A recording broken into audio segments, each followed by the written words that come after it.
نحمده ونصلي على رسول الكريم اما بعد فاعوذ بالله من الشیطان الرجیم بسم اللہ الرحمن الرحیم۔ عزیز طلبہ السلام علیکم۔ آپ کی سہولت اور آسانی کے لیے فاعوذ باللہ من الشیطان الرجیم بسم اللہ الرحمن الرحیم۔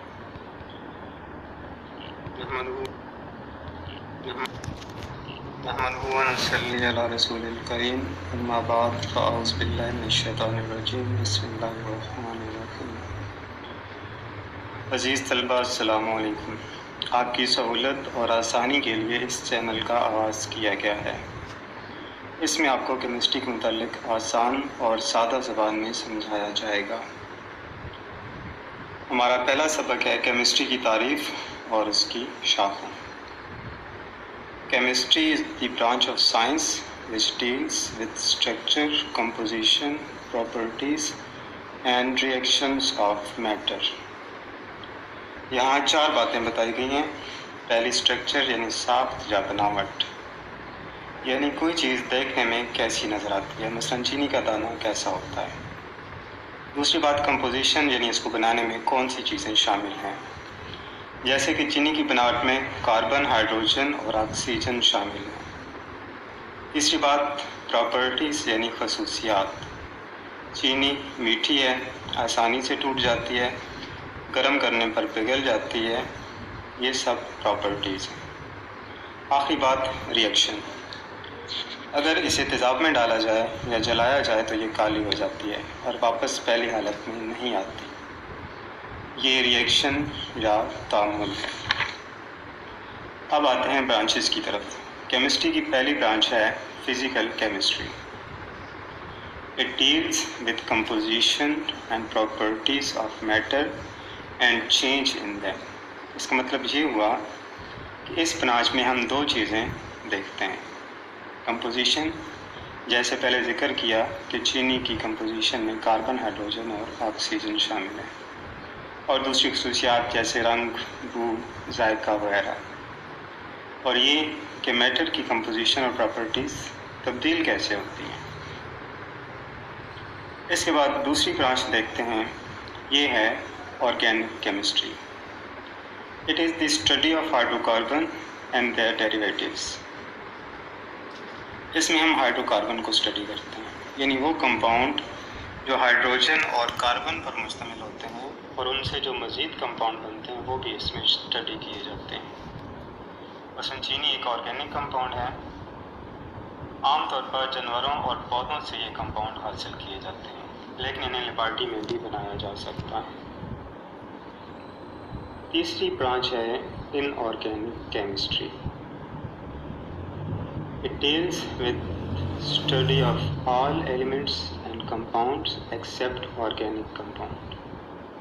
جی طلبہ، تو اس برانچ پہ پچھلی برانچ کے علاوہ یعنی آرگینک کمپاؤنڈ کے علاوہ باقی تمام کمپاؤنڈ اسٹڈی کیے جاتے ہیں۔ مثال کے طور پر چینی آرگینک کمپاؤنڈ ہے، مگر اس سے جلانے سے کاربن ڈائی آکسائڈ اور پانی بنتا ہے جو ان آرگینک کمپاؤنڈ ہے، اور یہ ان آرگینک کیمسٹری میں پڑھے جاتے ہیں۔ اگلی برانچ ہے bio chemistry. In this branch we study structure, composition and chemical reactions of substances found in living organisms۔ جی ہاں، وہ ساری چیزیں جن میں کسی چیز کی ساخت، اس کے بنانے والی اشیاء اور اس میں ہونے والے کیمیائی تعاملات شامل ہیں، ان کا مطالعہ کیا جاتا ہے۔ مگر کہاں؟ جی ہاں، جاندار چیزوں میں، یعنی جانوروں، پودوں اور مائکرو آرگنزمس کے اندر۔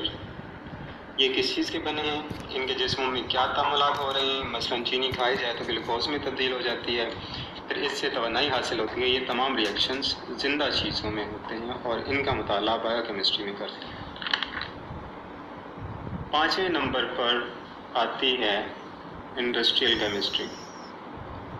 It deals with manufacturing of chemical compounds on commercial scale. اس میں کسی چیز کو زیادہ بنانا تاکہ اس سے مالی فائدہ حاصل کیا جا سکے، مثلاً چینی کارخانوں میں تیار کی جاتی ہے اور اس سے منافع حاصل کیا جاتا ہے۔ اس کے علاوہ ہماری روزمرہ کی سینکڑوں چیزیں، صابن، سرف، تیل، گھی وغیرہ تمام کیمیکلز کمپاؤنڈ ہیں جو کارخانوں میں تیار ہوتے ہیں۔ چھٹے نمبر پر نیوکلیئر کیمسٹری.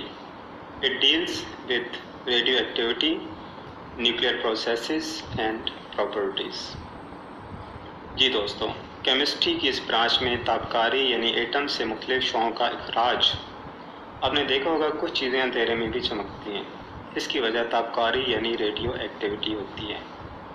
اس کے علاوہ ایٹم کے مرکز کا ٹوٹنا یا بننا اور اس میں ہونے والے عوامل، اس کی مزید تفصیل ایٹم کے ساخت کے مضمون میں بیان کی جائے گی. 7ویں نمبر پر ہے environmental chemistry. We study components of environment and effect of human activities on environment are studied in this branch. Chemistry کی اس شاخ میں ماحول کے اجزاء جن میں پانی، ہوا، فضا، زمین وغیرہ کا مشاہدہ کیا جاتا ہے، اور انسان کی وجہ سے اس میں جو تبدیلی آ رہی ہے، مثلاً فضا میں دھواں اور گرد، پانی میں کیمیکلز اور کچرا، زمین میں شاپر اور گھروں اور انڈسٹری کا کوڑا ماحول کو خراب کر رہے ہیں. اس خرابی پر کیسے قابو پایا جا سکتا ہے، اس کے لیے ہم لوگوں کی کیا ذمہ داریاں ہیں، اور اس چیز کا مطالعہ کیا جاتا ہے. آخر میں بات کرتے ہیں انالیٹیکل کیمسٹری کی. Separation and analysis of sample to identify its components are studied in it.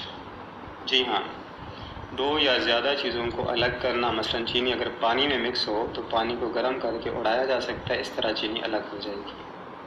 اسی طرح لیبارٹری میں مختلف تجربات سے معلوم کرنا کہ دی ہوئی چیز کے اجزاء کیا ہیں. مثلاً اگر چینی ہوگی تو معلوم ہو جائے گا کہ یہ کاربن، ہائیڈروجن اور آکسیجن سے مل کر بنی ہے. اسے انالیٹیکل کیمسٹری کہتے ہیں. اس سبق سے متعلق اپنی آراء سے آگاہ کریں. کوئی بات سمجھ نہ آئے تو پوچھ لیں.